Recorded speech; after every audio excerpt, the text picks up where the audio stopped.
और आगे बढ़ते हैं इस पूरे मामले को लेकर के अभी तक क्या खुलासे हुए हैं, लेटेस्ट अपडेट्स कल से लेकर आज तक क्या है, दिखाते हैं आपको इस पर एक रिपोर्ट।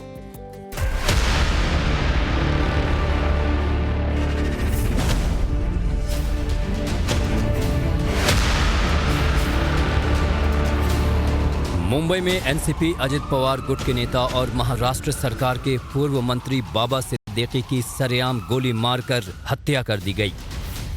हमलावरों ने घात लगाकर बाबा सिद्दीकी पर अटैक किया।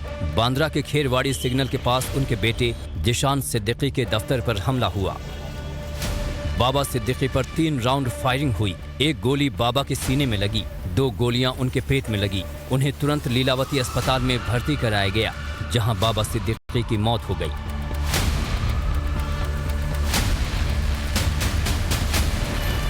बाबा सिद्दीकी मर्डर के बाद पुलिस ने 2 लोगों को हिरासत में लिया है। जो 2 आरोपी पकड़े गए हैं उनमें से एक यूपी का है, जबकि दूसरा हरियाणा का बताया जा रहा है, जबकि तीसरा आरोपी फरार है। इसमें 2 आरोपी अरेस्ट है, ऐसा पुलिस कमिश्नर पंसालकर जी ने मुझे कहा है, और एक आरोपी फरार है। ये दोनों एक हरियाणा और उत्तर प्रदेश का है। तीसरा आरोपी की जो फरार है उसको पकड़ने के लिए पूरी पुलिस की टीम क्राइम ब्रांच काम कर रही है।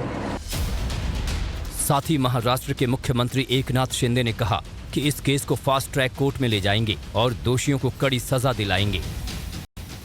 ये केस भी जो है फास्ट ट्रैक में ली जाएगी और जल्द से जल्द इनके ऊपर कार्रवाई होगी, इनको सजा होगी।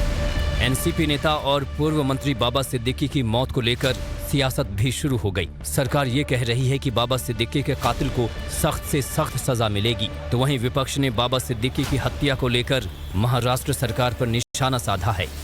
विपक्षी नेताओं का कहना है कि महाराष्ट्र में कानूनी व्यवस्था नाम की कोई चीज नहीं बची है।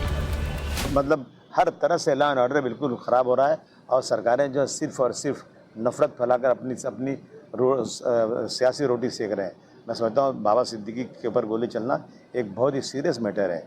वो कोई क्रिमिनल आदमी नहीं, वो एक नेता। हम आज बचपन से हम लोग देखते हैं बाबा सिद्दीकी पॉलिटिक्स में थे और उन पर गोली चलना, मैं समझता हूँ कि बहुत सीरियस, सरकार को इसको नोट लेना चाहिए और इस तरह की चीज़ों पर कड़े कदम उठना चाहिए। लेकिन अगर मुंबई जैसे शहर में इतना हाई प्रोफाइल व्यक्ति पुलिस सुरक्षा में सुरक्षित नहीं है, तो फिर मुंबई का आम नागरिक, महाराष्ट्र का आम नागरिक कहाँ सुरक्षा है? ये भाजपा शासित राज्य की सरकार पर बहुत बड़ा सवालिया निशान है। और मीडिया से मेरा अनुरोध है कि अगर ये जंगल राज नहीं है तो फिर जंगल राज क्या है? क्या सिर्फ भाजपा शासित गैर राज्य जो हैं, जहां भाजपा की सरकारें नहीं हैं, वहां की घटनाएं ही जंगल राज में आती हैं? क्या भाजपा शासित राज्यों की घटनाएं जंगल राज में नहीं आती? सवाल यही उठ रहे हैं कि आज मुंबई में कानून व्यवस्था कहाँ है?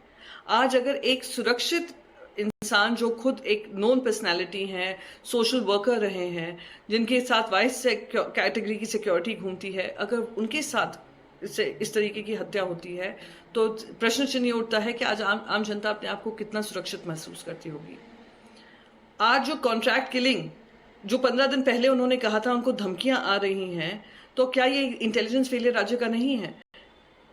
वजह बस एक है, जो हमारे राज्य के मुख्यमंत्री हैं वो महाराष्ट्र को इतना लूटने में लगे हैं, इतना व्यस्त हैं कि वो सुरक्षा महाराष्ट्र को दे नहीं पा रहे हैं, महाराष्ट्र वासियों को नहीं दे पा रहे हैं। बाबा सिद्दीकी हाल ही में कांग्रेस का दामन छोड़कर एनसीपी अजित पवार गुट में शामिल हुए थे। उनकी हत्या ऐसे समय में की गई है जब महाराष्ट्र में विधानसभा चुनाव होने वाले हैं। महाराष्ट्र के पूर्व सीएम और बीजेपी नेता अशोक चौहान ने बाबा सिद्दीकी को शानदार शख्सियत बताया है। बाबा एक दिलदार आदमी था, बाबा एक जाबाज एक साथी था और उन्होंने पॉलिटिकली बहुत अच्छा काम किया मंत्री रहते हुए भी। और बाबा सिद्दीकी की हत्या हुई, उससे जुड़ा हुआ बड़ा अपडेट सामने आ रहा है। दोनों शूटर्स को गिरफ्तार कर लिया गया है और शूटर्स को गिरफ्तार करके पुलिस आगे की कार्रवाई कर रही है। तो इस वक्त की बड़ी खबर आप तक पहुंचा रहे हैं, हरियाणा का रहने वाला बताया जा रहा है करनाल से। जी हां, बाबा सिद्दीकी की हत्या को लेकर की बड़ी जानकारी मिल रही है। उत्तर प्रदेश का रहने वाला है दूसरा आरोपी धर्मराज कश्यप। तीसरे आरोपी की तलाश में मुंबई पुलिस की टीम जुटी हुई है। तो ये बड़ी जानकारी मिल रही है। गिरफ्तार दोनों शूटर्स की पहचान मुंबई पुलिस की टीम ने कर ली है। देखिए, देश की आर्थिक राजधानी मुंबई से ये बड़ी जानकारी है। एनसीपी अजित पवार गुट के नेता बाबा सिद्दीकी, जिनका मुंबई की सियासत में एक बड़ा नाम, उनकी हत्या कल रात कर दी जाती है गोली मार के। फिलहाल 2 शूटर्स को पुलिस ने गिरफ्तार किया है। बड़ी कार्रवाई, बड़ा अपडेट मुंबई से जुड़ा हुआ।